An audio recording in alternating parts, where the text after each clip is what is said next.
अस्सलाम वालेकुम, मैं हूं शाहजेब खानजादा। भारत को एक धचका लगा है।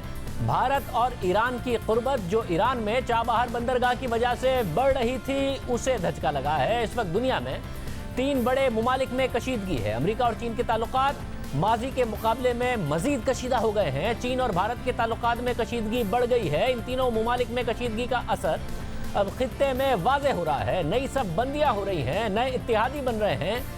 ईरान, जिसके ताल्लुकात अमेरिका के साथ खराब थे ही, ट्रंप इंतजामिया आने के बाद मजीद खराब हो गए हैं, मजीद पाबंदियां लग गई हैं।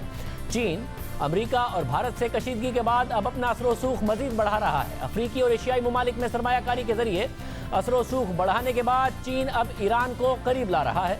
और ईरान, जो भारत के करीब समझा जाता है, अब वो भारत के बजाय चीन के करीब जा रहा है, मुआशी तौर पर करीब जा रहा है।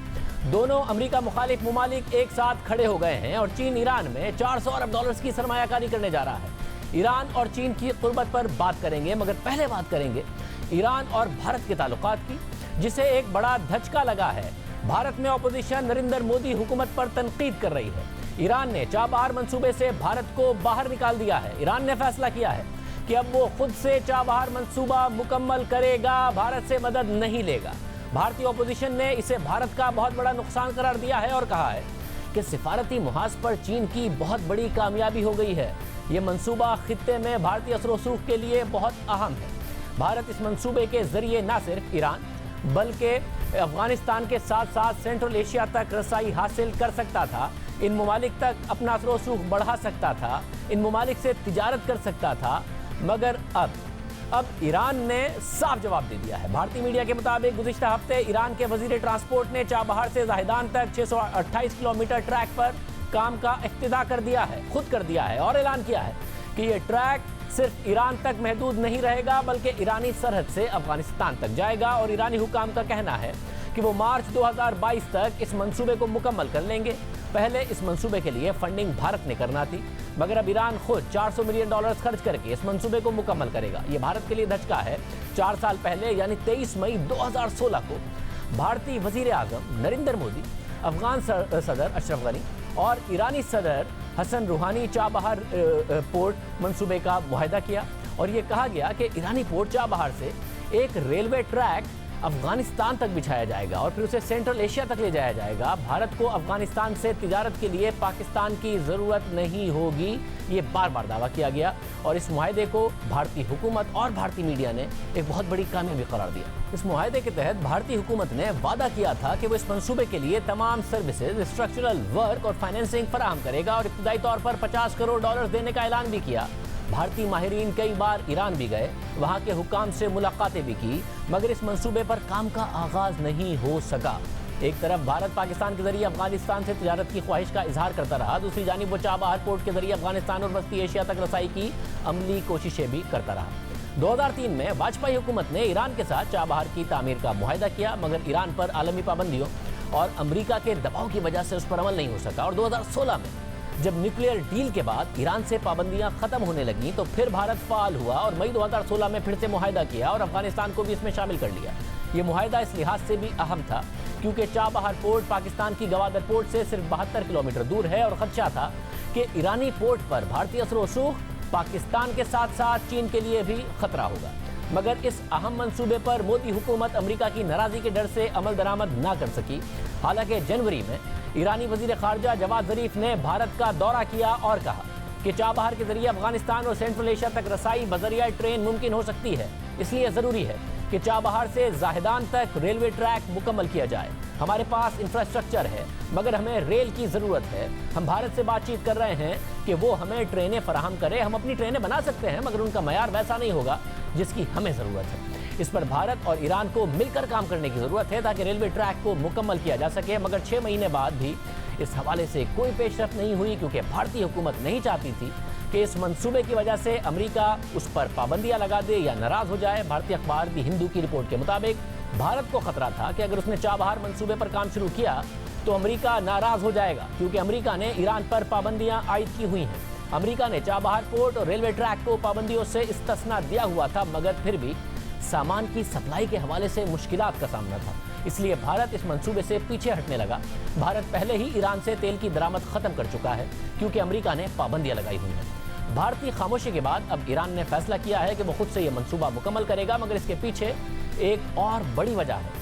ईरान को अब भारतीय फंडिंग की जरूरत नहीं रही, क्योंकि अब ईरान के साथ चीन खड़ा हो गया है और वो ईरान में 400 अरब डॉलर्स की सरमायाकारी करेगा, जिसमें चाबहार पोर्ट मंसूबा भी शामिल है। भारत और चीन के ताल्लुकात में कशीदगी है। गुज़िश्ता महीने लद्दाख में 20 भारतीय फौजियों की हलाकत के बाद चीन और भारत के ताल्लुकात सख्त कशीदा हो गए। भारत में चीन मुखालिफ मुहिम चलाई गई, भारत ने चीनी ऐप्स पर पाबंदी लगा दी। इसलिए अब भारत में ये बहस हो रही है कि मोदी हुकूमत की खारजा पॉलिसी की वजह से अहम मंसूबा भारत के हाथ से निकल गया और चीन के पास चला गया। ईरान चीन के ज्यादा करीब हो गया, साथ ही ईरान के साथ ताल्लुकात भी मुतासिर हो गए। ईरान भारत के बजाय चीन के करीब हो गया है। अमेरिका को भी इस हवाले से तशवीश है। इस हवाले से अमेरिकी अखबार न्यूयॉर्क टाइम्स की तफसीली रिपोर्ट शाया हुई है। न्यूयॉर्क टाइम्स के मुताबिक ईरान और चीन ने खामोशी से एक मुआशी और सिक्योरिटी मुआहदे का ड्राफ्ट किया है, जो अरबों डॉलर्स की सरमायाकारी के लिए रास्ता हमवार करेगा, जिससे अमेरिका की ट्रंप इंतजामिया का ईरानी हुकूमत को तनहा करने का प्लान मुतासिर हो गया है। न्यूयॉर्क टाइम्स के मुताबिक ये 18 सफहात का मुजव्वज़ा मुआहदा बैंकिंग से लेकर टेलीकम्युनिकेशन तक, पोर्ट से लेकर रेलवे तक ईरान में चीन की मौजूदगी को मजीद बढ़ा देगा और बदले में चीन को ईरान से अगले 25 साल तक सस्ते तेल की सप्लाई होती रहेगी। न्यूयॉर्क टाइम्स के मुताबिक दस्तावेजात में दोनों ममालिक के दरमियान मिलिट्री ताउन को तेज करने की भी बात की गई है, जो मुमकिन तौर पर इस खित्ते में चीन के कदमों को मजबूत कर देगा। जहां स्ट्रेटेजिक लिहाज से दहाइयों तक अमेरिका का गलबा रहा है, दोनों ममालिक के दरमियान मुजव्वज़ा मुआहदा मुश्तरका फौजी ट्रेनिंग, जदीद असलहा साजी और इंटेलिजेंस के मुआहदे पर जोर देता है। और ये सब कुछ दहशतगर्दी के खिलाफ जंग, ड्रग्स और इंसानी स्मगलिंग जबकि सरहद पार जराइम की रोकथाम के नाम पर होगा।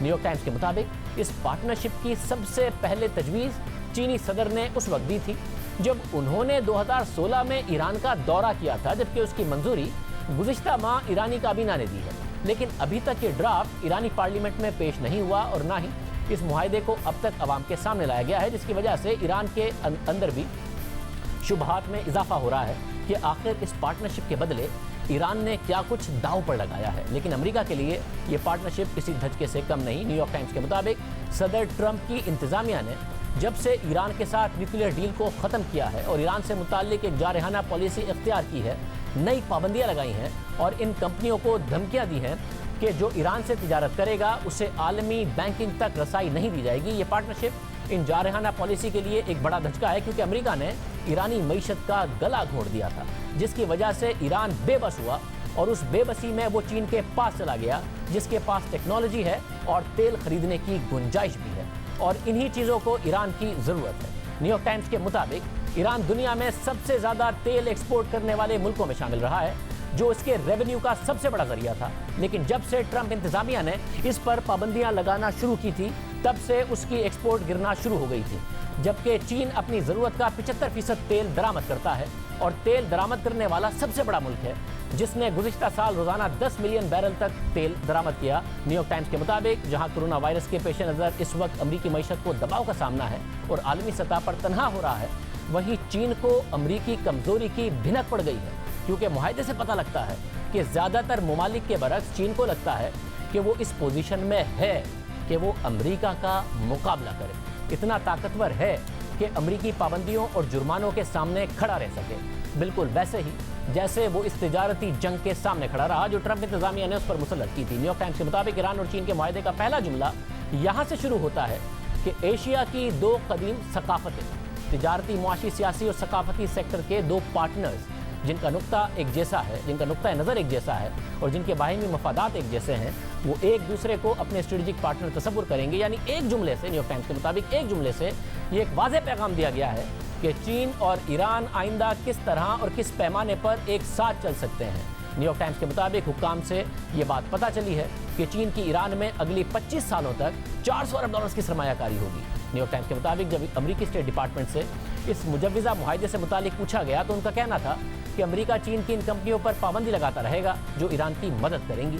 अमेरिकी महकमा खारजा का मजीद कहना था कि ईरान रियासती सतह पर दुनिया में सबसे ज़्यादा दहशतगर्दी फैलाने वाला मुल्क है और इस मुल्क के साथ चीनी कंपनियों पर पाबंदियों के बरखिलाफ सरगर्मियों की इजाज़त देना चीन के अपने इस अज़म के खिलाफ है जिसमें वो अमन और इस्तेहकाम की तशहीर की बात करता है। अब ये सारा का सारा मामला हो रहा है किस हद तक खित्ते पर इसके असरात होंगे। Senator Mushahid Hussain Syed, chairman senate कायमा कमेटी बराए खारजा उमूर, इस वक्त हमारे साथ मौजूद हैं। मुशर्रफ हसन सईद साहब, सीपैक के मामला को, खित्ते के मामला को आप अच्छी तरह जानते हैं, अच्छी तरह समझते हैं। क्या आपको लगता है कि इस सारे के सारे मामले में भारत का क्या नुकसान है? भारत ज़ाहिर चाबहार में अपने कदम जमा रहा था, तिजारत के अलावा जो स्ट्रेटेजिक मामलात हैं वो पाकिस्तान के लिए कंसर्न का बाइस थे, उसको आप किस तरह देखते हैं? ईरान और चीन के करीब आने को किस तरह देखते हैं? मैं समझता हूँ पाकिस्तान के हवाले से तो बड़ी अच्छी डेवलपमेंट है, खुशगवार है और मुस्बत है। इस हवाले से कि हिंदुस्तान के कुछ अज़ाइम थे सीपैक के खिलाफ, पाकिस्तान के खिलाफ, गवादर के खिलाफ, और चाबहार पर उनकी नजर थी। और जब मोदी गए तेहरान मई 2016 में तो ये बड़ा मुआहदा किया गया चाबहार पोर्ट के हवाले से, बंदरगाह के हवाले से। फिर उसके अलावा आपने देखा होगा कि चाइना के हवाले से भी, सीपैक के हवाले से वेस्ट की तरफ से खास तौर पे सदर ट्रंप की इंतजामिया ने काफी प्रोपेगेंडा भी किया उसके खिलाफ, और उसमें काफी गलतफहमियां भी फैलाने की कोशिश की गई। अब जब उन्होंने मुख्तलिफ महाजों पर बैक वक्त ईरान पर भी उन्होंने दबाव डाला अमेरिका ने, और चीन पर तो एक नई, मैं समझता हूँ, सर्द जंग शुरू कर दी है। और फिर जब चीन की और हिंदुस्तान की जो खटपट हुई जो मोदी की पॉलिसीज की वजह से थी, तो चाइना ने सोचा कि ये जो एक इस खित्ते में एक ताकत का तवाज़न तब्दील होना चाहिए, सियासी हवाले से भी और स्ट्रेटेजिक हवाले से भी। पाकिस्तान तो है ही चीन के हलीफ है और सीपैक हम आगे लेके चल रहे हैं। तो जो ईरान था उसको हिंदुस्तान ने फिर दूसरी दफा वादा खिलाफी की।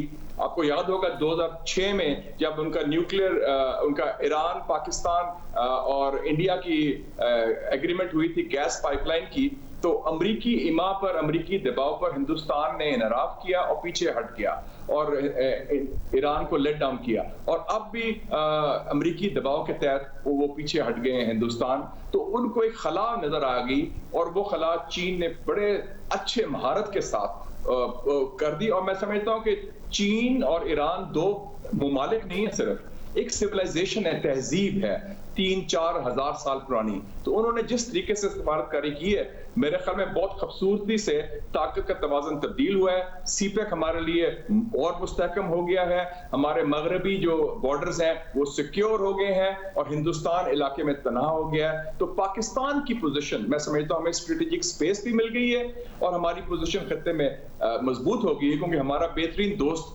अब ईरान का भी दोस्त है जो हमारा हमसाया है मगरबी सरहदों पर। और अफगानिस्तान के अमन मुआहदे में जिसने पाकिस्तान ने कलीदी किरदार अदा किया, हिंदुस्तान उससे भी नाराज है। तो अफगानिस्तान का बॉर्डर भी हमसे पहले से बेहतर सिक्योर हो जाएगा। तो हमारी पोजीशन मुस्तहकम हुई है, हमें स्ट्रेटेजिकली फायदा हुआ है। और जो लद्दाख में हिंदुस्तान को पिटाई हुई चीन के हाथों, वो भी हिंदुस्तान को एक सबक मिला।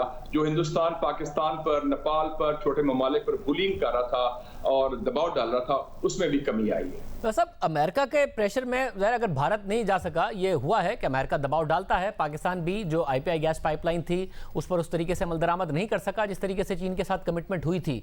मगर क्या चीन वाकयातन, ज़ाहिर जो मिलिट्री क्लाउड है वो इतना बड़ा नहीं है चीन का, मगर इकोनॉमिक पावर, इकोनॉमिक क्लाउड इतना ज़्यादा बड़ा हो गया है कि अमेरिका पाबंदियां लगाए भी तो चीन उसको बर्दाश्त कर सकता है, उस कन्फ्रंटेशन को भी बर्दाश्त कर सकता है, ईरान के साथ आगे बढ़ सकता है, इस खित्ते में बतौर एक पावर के आगे बढ़ सकता है, एक पैरेलल पावर के तौर पर खड़ा हो सकता है। चीन इस वक्त नहीं चाहता अमेरिका से माजराई, वो चाहता है ताउन करना। और 3 दिन पहले उनके वजीर खारजा ने भी तकरीर में कहा कि हम चाहते हैं कि ताल्लुकात बेहतर हों और कुछ अच्छे ताल्लुकात बने। लेकिन अमेरिका ने जिस तरीके से उनको दीवार के पीछे लगा दिया है, चीन का जो इक्तिसादी जो इस वक्त क्लाउड है वो अमेरिका से ज्यादा है।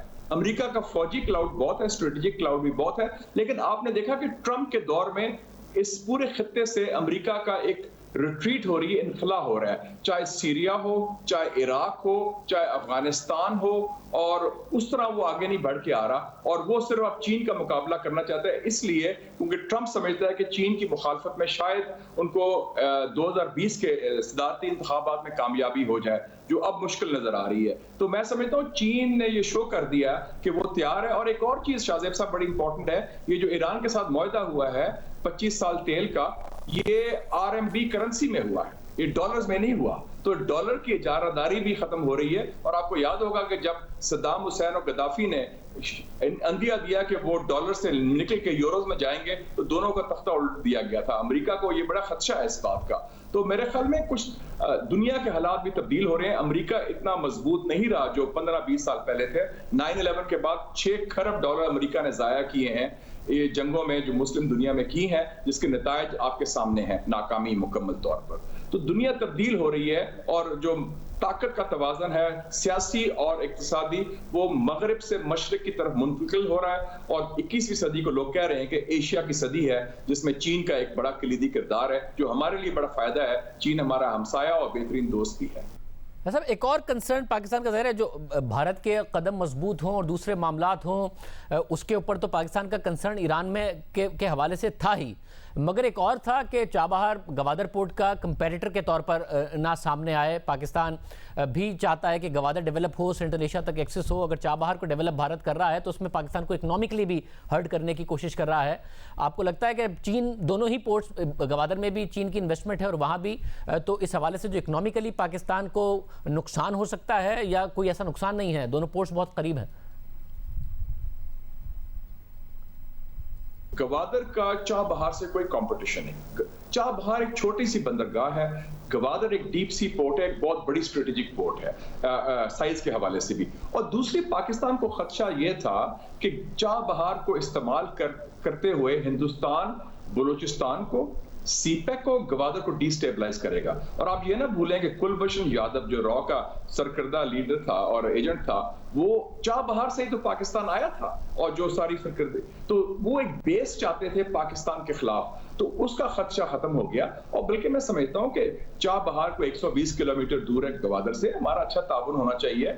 और अगर चाइना मौजूद है ईरान में, जो अब होगा अगले 10, 15, 20 साल के लिए, तो पाकिस्तान को उसका फायदा होना चाहिए। इंस्टेड ऑफ कंपटीशन के अलावा हमें कोऑपरेशन होनी चाहिए, और कोऑपरेशन बामी सतह पर होनी चाहिए, क्योंकि ईरान से भी हमारा कोई बुनियादी मसला नहीं है सियासी तौर पर, ना बॉर्डर का ना स्ट्रेटेजिक। तो उनसे भी ताल्लुकात अच्छे होने चाहिए। और कुछ ताल्लुकात बेहतर हुए हैं पिछले हमारे 1-2 सालों में, जैसे अफगानिस्तान से बेहतरी आई है। बहुत शुक्रिया। मुशर्रफ सईद साहब हमारे साथ मौजूद थे, गुफ्तगू आपने सुनी।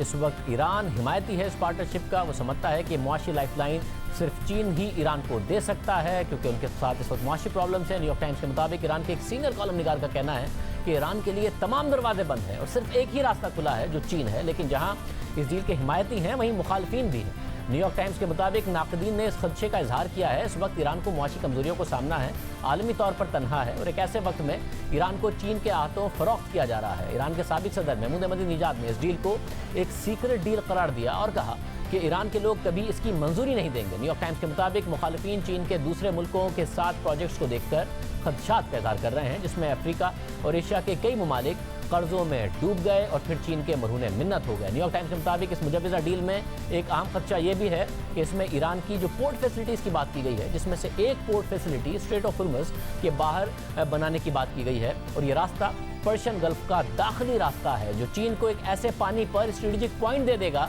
जहाँ से दुनिया का बेशतर तेल गुजरता है। और ये पॉइंट अमेरिका के लिए बहुत अहमियत का हामिल है, जिसकी नेवी के अहम बहरी जहाज़ का हेडक्वार्टर भी बहरीन की समुद्री रास्ते पर तैनात है। जबकि ब्लूमबर्ग के मुताबिक चीन चाहता है कि डॉलर की जगह ज़्यादा से ज़्यादा लोग चीनी करेंसी युआन का इस्तेमाल करें। चीन की करेंसी अब भी दुनिया के सेंट्रल बैंक के ज़खायर का महज 2% है और चीन इसे बढ़ाना चाहता है। 2007 के फाइनेंशियल क्राइसिस के बाद भी चीन ने यह कोशिश की और किसी हद तक IMF से रिजर्व करेंसी का स्टेटस लेने और दुनिया में एशिया के तिजारती कॉन्ट्रैक्ट चीनी करेंसी में कराने में कामयाब भी हुआ, मगर अब भी दुनिया की तिजारत में चीन की करेंसी का मकाम बड़ा नहीं है। डॉलर ही दुनिया की सबसे बड़ी करेंसी है।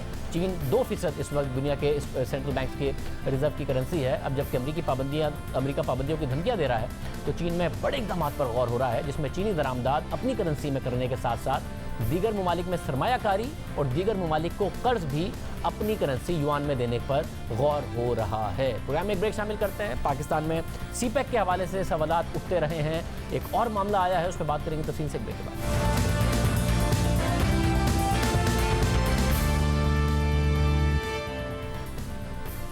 तहरीक इंसाफ की हुकूमत ने सीपेक मंसूबे के लिए सीपेक अथॉरिटी कायम की। जब हुकूमत आई उस वक्त तनकीद होने लगी कि इन्होंने सीपेक को बहुत सुस्त कर दिया है। कुछ हुकूमती वज़रा के बयानात भी सीपेक के प्रोजेक्ट्स के हवाले से सामने आए, खिलाफ सामने आए, करप्शन की बातें सामने आई।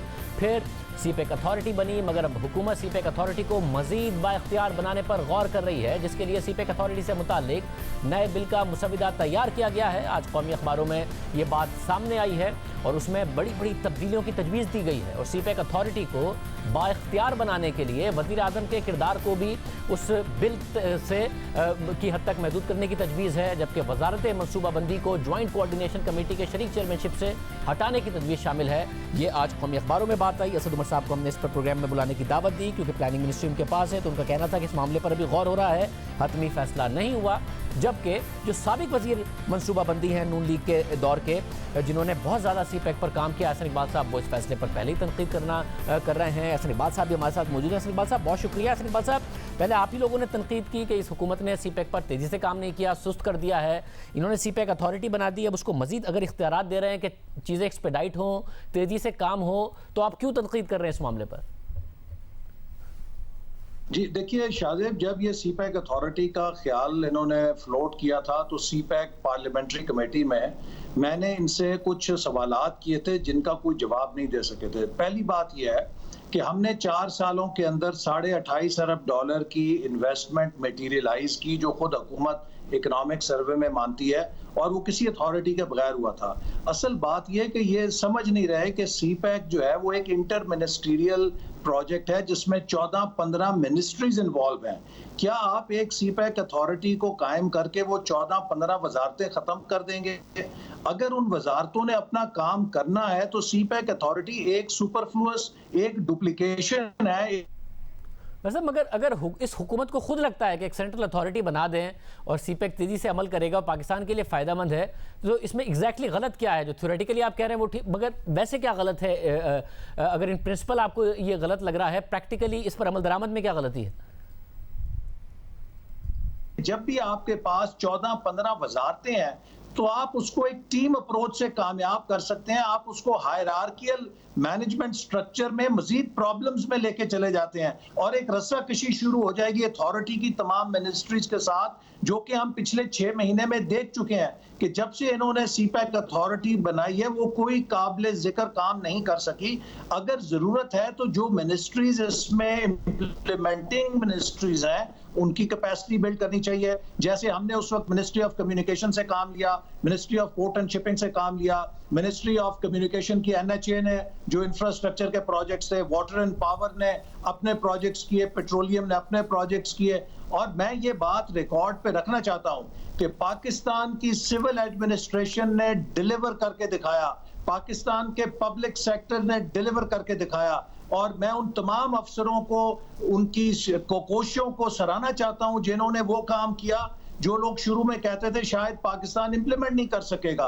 और पंजाब में जो एनर्जी प्रोजेक्ट है वो तो आपको पता है कि पंजाब स्पीड उसका नाम दिया गया, जो शहबाज शरीफ साहब ने जिसकी निगरानी की। तो पाकिस्तान के सिविल एडमिनिस्ट्रेशन ने डिलीवर किया है। फिर अब मुझे ये बताएं कि ये इसको क्यों सिविल डोमेन से निकालना चाहते हैं, ये क्यों पैरेलल स्ट्रक्चर बनाना चाहते हैं जिससे कि मजीद इंतजामी ढांचे के अंदर एक कॉन्फ्लिक्ट होगा, डुप्लीकेशन होगी, कंफ्यूजन होगी। इससे सीपैक तेज नहीं होगा, मजीद सुस्त होगा और कॉम्प्लिकेशंस का शिकार होगा। मगर सीपैक सुस्त हो चुका था जब ये हुकूमत आई, आप लोग कहते थे। इस हुकूमत के अपने वुज़रा के बयान सामने हैं। मैं सिर्फ ये जानना चाह रहा हूँ, आपने कहा कि हमने सिविल एडमिनिस्ट्रेशन के थ्रू डिलीवर कर दिया था, हमारे वुज़रा ने डिलीवर कर दिया था। अगर आपने कर दिया और अगर वज़ीर आज़म को खुद को लगता है कि उनकी टीम के अलावा सीपैक अथॉरिटी बननी चाहिए, वो डिलीवर करेगी, आपको अपनी टीम पर कॉन्फिडेंस था, अगर आपने कर दिया जो आप कह रहे हैं, तो अगर उन्हें लग रहा है कि इस तरह डिलीवर हो सकता है तो इसमें इशू क्या है? देखिए, जो सीपैक के प्रोजेक्ट्स हैं, क्या वो पाकिस्तान के प्लानिंग सिस्टम से कट ऑफ हो जाएंगे? क्या सीपैक का मंसूबा CDWP में नहीं जाएगा? क्या सीपैक का मंसूबा एक्नेक से पास नहीं होगा? ये सारे वो फोरम्स हैं जिनको मिनिस्ट्री ऑफ प्लानिंग होस्ट करती है, और इसीलिए प्लानिंग मिनिस्ट्री के अंदर जब सीपैक को रखा गया तो हमने बहुत स्विफ्टली इन प्रोजेक्ट्स की प्रोसेसिंग को भी यकीनी बनाया और इनकी इम्प्लीमेंटेशन को भी जो लाइन मिनिस्ट्रीज हैं उनकी कोऑर्डिनेशन के साथ यकीनी बनाया। और हम प्लानिंग मिनिस्ट्री की सतह पर तमाम मिनिस्ट्रीज की रेगुलरली कोऑर्डिनेशन मीटिंग्स किया करते थे।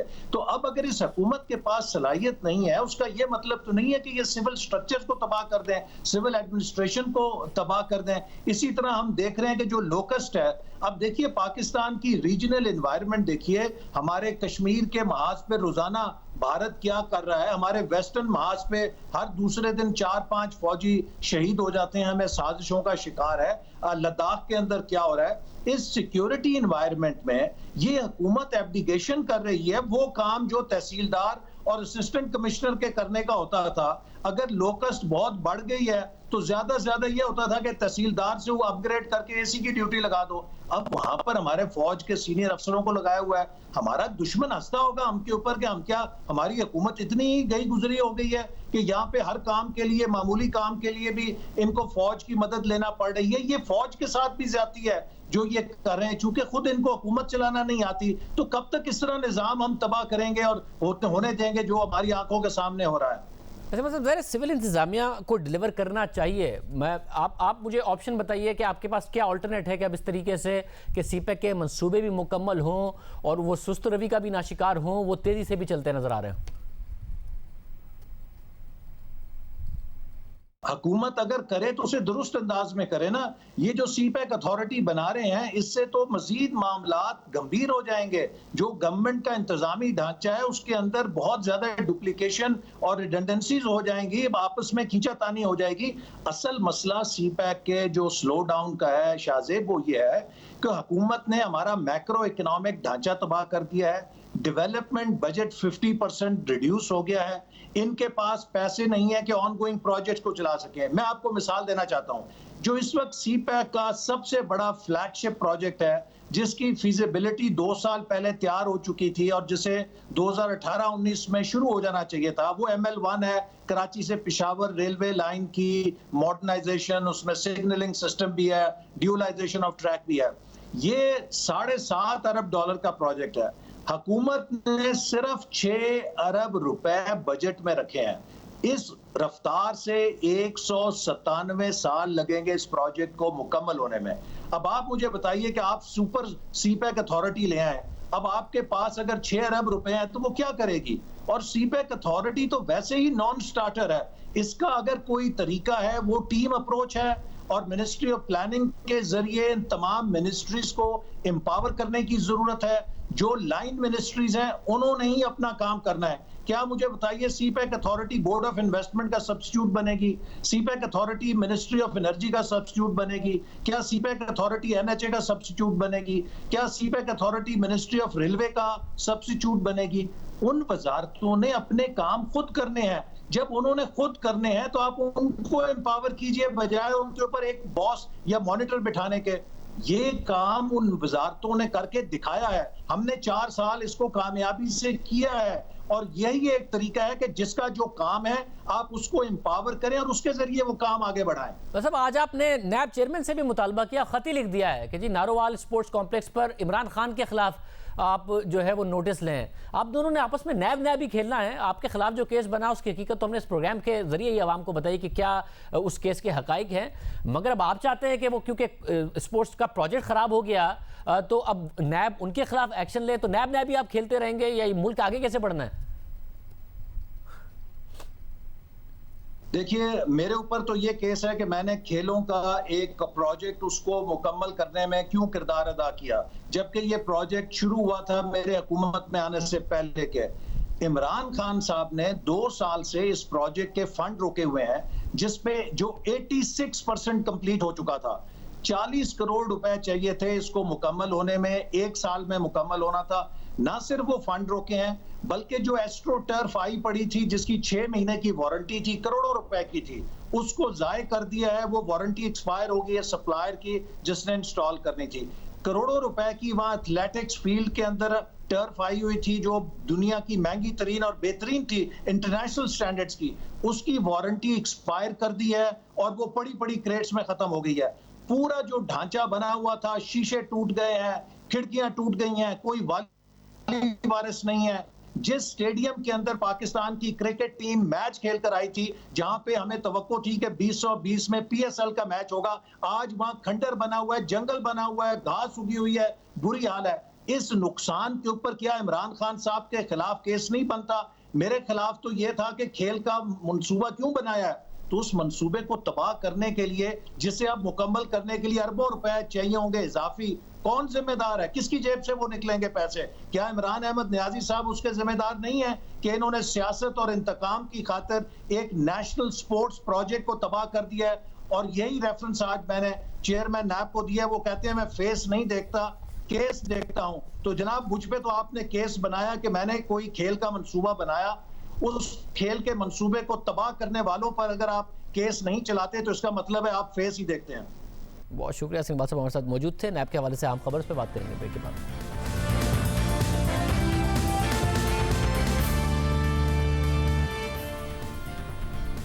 ऑपोजिशन का इल्जाम है कि नैब सिर्फ ऑपोजिशन को टारगेट कर रहा है। हुकूमती रहनुमाओं और उनके मंसूबों के खिलाफ कोई कार्रवाई नहीं की जा रही है, जबकि ऑपोजिशन को हदफ बनाकर नए केसेस बनाए जा रहे हैं, गिरफ्तारियां हो रही हैं। आज चेयरमैन नैब की ज़ेर सदारत नैब के एग्जीक्यूटिव बोर्ड के इजलास में साबिक वज़ीर आज़म नवाज शरीफ, नून लीग के सदर शहबाज शरीफ और नून लीग के रहनुमा सरताज अजीज़ के खिलाफ इन्वेस्टिगेशंस और इंक्वायरीज की मंजूरी दे दी गई है। नैब के एग्जीक्यूटिव बोर्ड के इजलास में नून लीग के रहनुमाओं के खिलाफ इंक्वायरीज और इन्वेस्टिगेशन की मंजूरी दी गई, मगर किसी हुकूमती मंसूबे के खिलाफ कोई एक्शन नहीं लिया गया है। हालांकि चेयरमैन नैब गुज़िश्ता साल मई में कॉलम निगार जावेद चौधरी से होने वाली मुलाकात में हुकूमती वज़रा के खिलाफ केसेस पर कार्रवाई और मालम जब्बा केस के हवाले से बात कर चुके हैं, मगर उस पर अब तक कोई पेशरफ नहीं हुई। जावेद चौधरी से मुलाकात में चेयरमैन नैब ने बताया था कि हुकूमत चाहती है कि इमरान खान का हेलीकॉप्टर केस बंद हो जाए, बाबर एवान का रेफरेंस, अलीम खान और फिरदौस आशिक अवान के खिलाफ तफ्तीश और सबसे बढ़कर परवेज खटक के खिलाफ मालम जब्बा की गैर कानूनी लीज की इंक्वायरी रुक जाए। मालम जब्बा केस से मुताल्लिक चेयरमैन नैब ने कहा कि ये अब चंद दिन की बात है, रेफरेंस मुकम्मल हो चुका है और आप बहुत जल्द परवेज खटक को भी लॉकअप में देखेंगे। बस मुझे सिर्फ एक खतरा है और मैं परवेज खटक की सेहत से डरता हूँ। वो अगर गिरफ्तार हो गए और उन्हें अगर कुछ हो गया तो नैब मजीद बदनाम हो जाएगा, लेकिन इसके बावजूद ये होकर रहेगा। मालम जब्बा का रेफरेंस तगड़ा है, परवेज खटक को भी अपनी करप्शन का हिसाब देना होगा। इस मुलाकात से मुताल्लिक चेयरमैन नैब ने कहा था कि उनसे ऐसी कोई बात नहीं हुई थी, मगर इंटरव्यू लेने वाले अपनी बात पर कायम थे। और फिर उसके बाद चेयरमैन नैब ने गुज़िश्ता साल दिसंबर में दोबारा कहा कि मालम जब्बा और बीआरटी केस में रेफरेंस तैयार है, मगर मामला अदालत में है, इसलिए पेशरफ नहीं हो रही। कल एक टीवी पे एक साहबा तशरीफ लाई थी जो बहुत बड़ी पॉलिटिशियन भी हैं, उन्होंने ये दो बातें की कि नैब कर क्या रहा है, नैब तो बीआरटी में एक्शन नहीं ले रहा, नैब कर क्या रहा है, वो मालम जब्बा में एक्शन नहीं ले रहा। उनका शायद ये इल्म नहीं है कि दोनों एक्शन तैयार है। ऐसी बात नहीं है कि एक्शन तैयार नहीं है, रेफरेंसेस तैयार हैं, लेकिन जब अदालतों से स्टे विकेट होंगे तो फिर बारी आएगी ना रेफरेंसेस फाइल करने की। और आप यकीन करें कि ये बारी ज़रूर आएगी, देर आयद दुरुस्त आयद। काफ़ी देर हो गई है मगर बारी नहीं आई है। पेशावर हाईकोर्ट ने नैब को बीआरटी पेशावर मंसूबे की तहकीकात का हुक्म दिया था, जिसे खैबर पख्तूनख्वा हुकूमत ने सुप्रीम कोर्ट में चैलेंज कर दिया था और फिर सितंबर 2018 में सुप्रीम कोर्ट ने स्टे ऑर्डर जारी कर दिया। मगर इस स्टे ऑर्डर को पौने 2 साल हो गए हैं, अब तक कोई पेशरफ नहीं हुई। सवाल यह है कि नैब ने स्टे ऑर्डर को ख़त्म कराने के लिए अदालत से रुजू क्यों नहीं किया? क्या आला अदालत को रेफरेंस के मंदरजात नहीं बताए कि कितनी बड़ी करप्शन का मामला है? क्योंकि खुद नैब समझता है। और आज भी हमने तर्जुमान नैब से पूछा कि स्टे ऑर्डर विकेट कराने के लिए आपने क्या किया कि स्टे ऑर्डर अदालत ख़त्म कर दे, तो जवाब नहीं आया।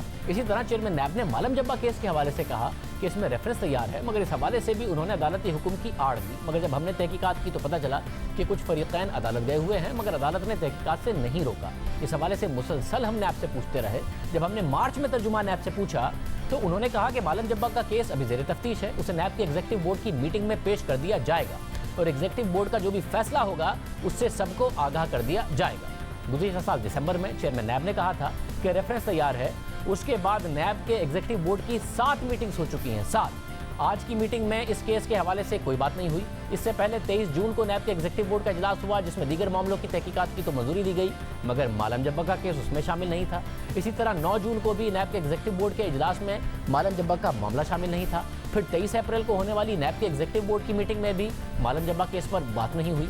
26 फरवरी की नैब एग्जीक्यूटिव की मीटिंग हुई तो उसमें भी मालम जब्बा का केस शामिल नहीं था। 16 जनवरी और फिर गुज़िश्ता साल 11 दिसंबर को होने वाली नैब एग्जीक्यूटिव बोर्ड की मीटिंग में भी मालम जब्बा केस पर बात नहीं हुई। अब तक मालम जब्बा केस के हवाले से कोई पेशरफ सामने नहीं आई है। आज भी हमने तर्जुमान नैब से पूछा कि आज के नैब के एग्जीक्यूटिव बोर्ड के इजलास में मालम जब्बा केस से मुताल्लिक क्या फैसला हुआ है, तो उन्होंने जवाब दिया कि आज की नैब एग्जीक्यूटिव बोर्ड की मीटिंग लाहौर के केसेस से मुताल्लिक थी। और जब हमने उनसे पूछा कि चेयरमैन नैब ने गुज़िश्ता साल दिसंबर में कहा था कि मालम जब्बा का रेफरेंस तैयार है, जब से लेकर अब तक एग्जीक्यूटिव बोर्ड की मीटिंग्स में क्या मालम जब्बा में कोई पेशरफ नहीं हुई, तो उन्होंने फिर कोई जवाब नहीं दिया।